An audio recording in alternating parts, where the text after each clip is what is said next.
Hi, everyone. Thank you for joining us. My name is Annabelle Fulton, and I'm here with Dave Koehn, who was the Sportscaster of the Year for Virginia. Dave, congratulations on your award. Thanks, Annabelle. Thanks for having me on. Good to catch up with you. I'm going to ask you a few questions, the first of which is the most difficult one, and then it's going to get easier from there. But my question for you is, what is something that the viewer probably doesn't know about you that you'd like to share today? Something the viewer probably doesn't know about me. You could Well, say your foot. You could say your foot. yeah, well, I've got a lot of interests outside of broadcasting, and one of those interests is mountain biking. And as I talked to you today, I said I'm kind of pretty much laid up right now with my foot elevated. People don't see my foot elevated because I broke my ankle last week mountain biking. I mountain bike a ton, and it's the first time I've had one of these. So I'm dealing with that. I'm into squash. I'm into all sorts of things outside, and enjoy that part of my life. But yeah, no, I mean, I have a lot of interest, love to travel. Haven't been able to do a lot of that during the pandemic. So I'm telling you, once I get this cast off, I'm able to travel. We'll hopefully come out to the banquet as well for the NSMA, and life will be good again and kind of restored to some form of normalcy. So looking forward to it. And you're based in Charlottesville, right? Is that correct? Yeah, that's right. And then, so when you Yeah. go mountain biking, where do you drive? Do you drive west? Where do you go? Or Well, I mean, yeah, no, actually, I can go right off the back deck at my house here. I've got trail system that's actually connected on a number of different ways. I actually had the incident, the incident we'll refer to it here too forward, was right around Monticello. The trail system's right there. So everybody knows about Monticello, the home of Thomas Jefferson. They've got a great yeah, trail system there that I can actually hit right from my house. So, Charlottesville's an awesome place to live for so many reasons, but that's one of them. There's just so much right out here, natural beauty, and it's a good college town, and obviously everything about UVA. People that come out here, I think it's one of the great college towns in America. So pretty fortunate to live here. And yeah, there's a bunch of places, and you can get in the car and obviously drive a little bit to find some even more epic stuff. Fortunately, I was not too far out when the incident occurred, so I was able to get some help pretty quickly. But yeah, not too far from my house here.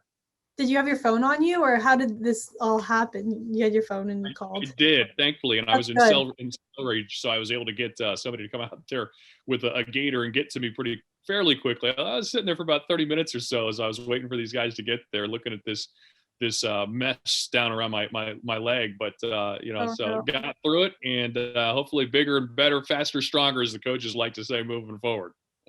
I don't know if But that's true when you're 44 years old, though. it always is true. It's always true. Um, so is your typical day pretty much UVA athletics focused, or do you stray from that at all?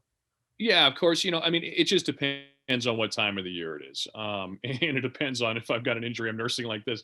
But no, I mean, there's a lot of different things that you can that come with what I do. But in the season, yeah, it is. It's definitely UVA athletic centric, and so I do the broadcast for the football team as well as the men's basketball team, and I'll pick up some ACC network extra stuff here and there as well when it allows. And then there's other various components that you're producing, Cavalier minutes, these types of things that we distribute to our radio network, and then of course the coaches shows and all those types of things. And one of the great things about a town like this is it's really easy to get out to practices and to engage with the players and coaches and have develop those relationships. It's one of the things I love about being a voice of a team is that you really get to be the expert in your area. You get to know your information better than anybody else. You get to know those stories. And the other part I love about it is you get to, as you describe these actions and you describe these events, you're the person that has seen them. You've seen most of what these fans have seen. I'm in my 13th year here, so of course I don't go back as far as the Ralph Sampson days or anything like that, back in the 80s and even into the 90s. But I've gotten to the point where I've been here long enough that I've seen a lot, and that includes a lot of peaks and a lot of valleys along the way. And that's kind of what makes it so great, is to have that kind of wealth of institutional knowledge to draw from. And it's one of the things I really enjoy most about what I get to do is the voice of a team here in a great program like UVA.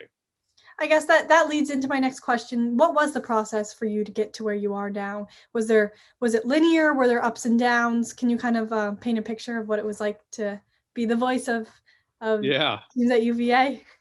Yep. Yep. Sure. I mean, in a lot of ways, I liken this industry to what it's like to try and break it in Hollywood. I think when you look at people that are, and of course, this has changed obviously through the years. So I'm old enough now to date myself that when I was coming out of college, I went to the University of Kansas, where I was in broadcast journalism there, worked under the great Tom Hedrick there as our professor, and had some other, great broadcasters that helped me along the way. Gary Bender was a tremendous mentor to me throughout my entire career, really since I was in college. And more recently, Kevin Harlan's been a great asset. Larry Zimmer from the University of Colorado through the years, and all these people that I've had the pleasure of working with. Rick Lasavita, another guy. I think mentors are really important. Maybe we get into that later. But in terms of my background, how I got to this point, I was really someone who felt like there's a number of ways you can get to a destination in this field. But I was somebody who felt like I wanted to cut my teeth and I wanted as many reps as I could possibly have. I knew I wanted to be a play-by-play guy. That's what I determined when I was at college. And I felt like I had a knack for it. It's what I enjoyed.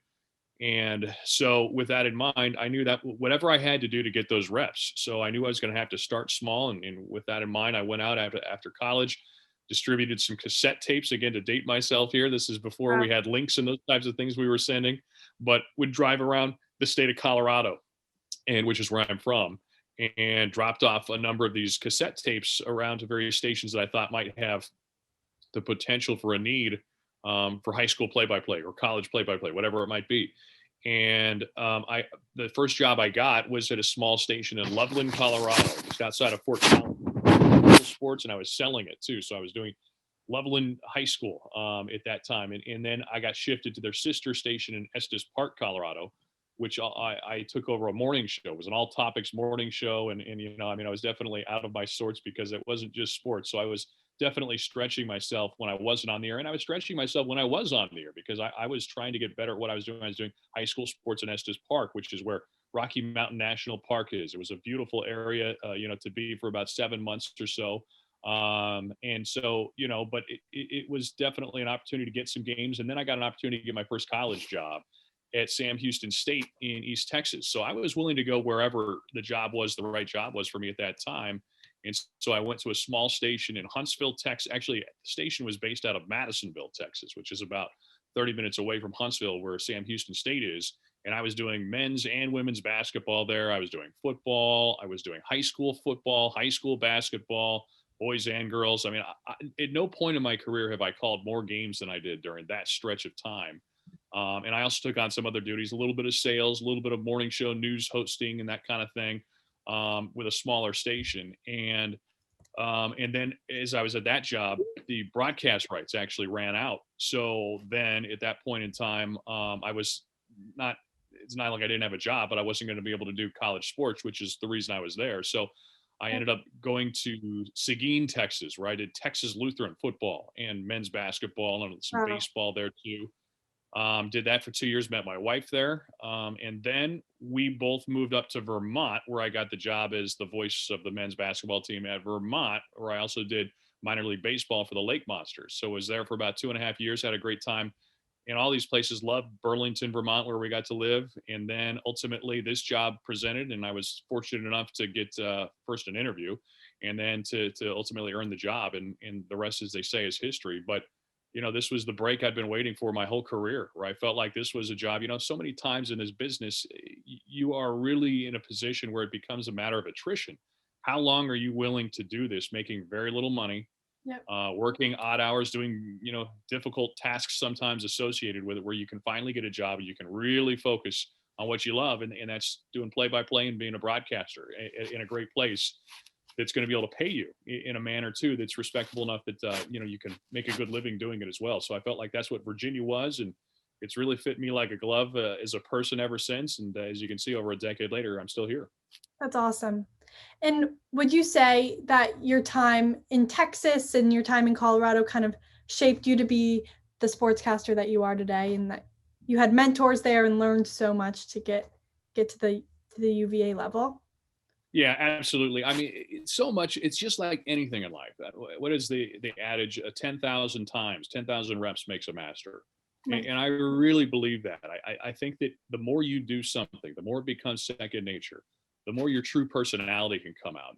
I think when you're really comfortable, then you can graduate to doing different things. You hear the saying all the time, walk before you run. Well, it's the same thing with broadcasting. Once you get some very basic things down, the mechanics down, they become second nature. It opens a whole nother world, and you can just progress as a broadcaster each time. So I always thought that I never wanted to be in a position where I wasn't, once I got that break I was looking for, I wanted to be ready for it. I didn't want to feel like I'm not good enough to do this. I knew when I got the Virginia job, I was good enough. And I felt like I was going to have staying power because I believed in my skills at that point. I don't know that that would have been the case when I originally came out of school. I think various people, everybody develops at a different rate. I don't want to say I was a late bloomer. I think I always had some fortunate tools. I always had a good voice to work with this, which was just kind of dumb luck.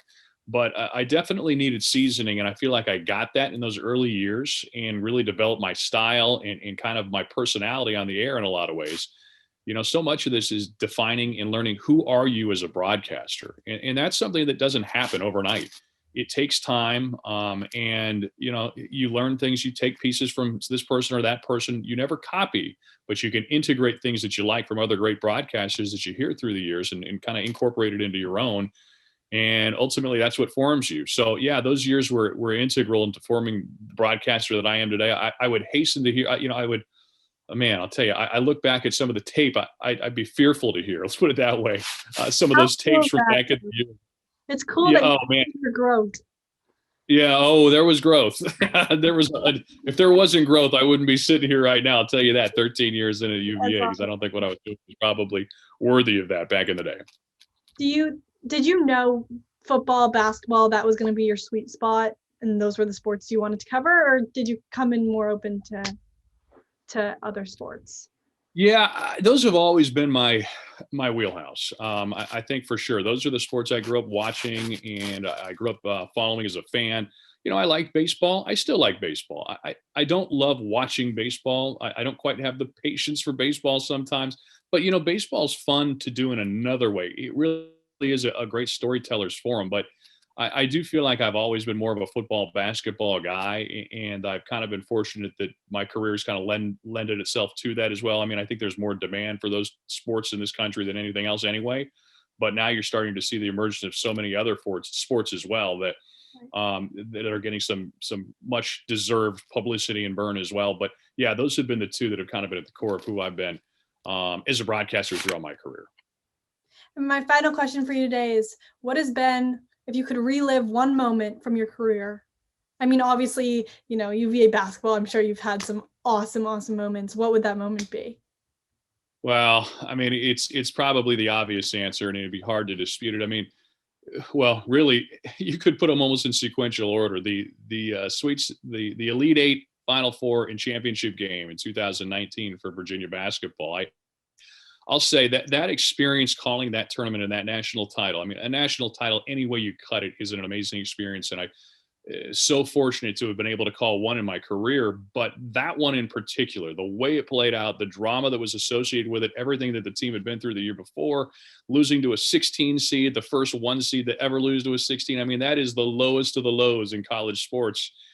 And to me, there's nothing better than a comeback story, overcoming adversity and those types of things. And as a storyteller, to get that opportunity to describe that story was the ultimate gift I could have. And, to do it the way that team did, it was just almost like it was out of a movie. And in fact, I think it probably will be a movie at some point down the road, because it was that amazing.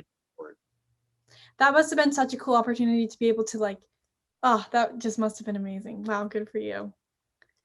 Yeah, it was pretty remarkable. And also the other thing that was neat about it, I mean, after everything we've been through in the last year during the pandemic, I'm so grateful that was truly the last normal college sporting event, really, in college basketball at least, we've seen. I mean, it's been 2 years. We haven't seen anything like that. To have experienced that thing with a full stadium in Minnesota and Minneapolis, watching that, my family was there. Wow. It was perfect. And I'm so grateful that we got to experience it. Not only experience it, but experience it the way we did was just amazing. I have a younger brother who's a senior in high school, and he's going to attend Virginia next year, and he's going to play lacrosse there. And he's like, Annabelle, we're reigning national champs. Like, it hasn't been done again. Like, it just hasn't. Like, you won in 2019, but okay, whatever it is. So he's we were riding that thing for a while. We got 2 years mileage out of that baby, and unfortunately, we can no longer say it for the first time in some time. But it was a heck of a ride. It was a good stint there. Well, thank you, Dave, so much for your time. I really appreciate it. Thank you, everyone, for watching.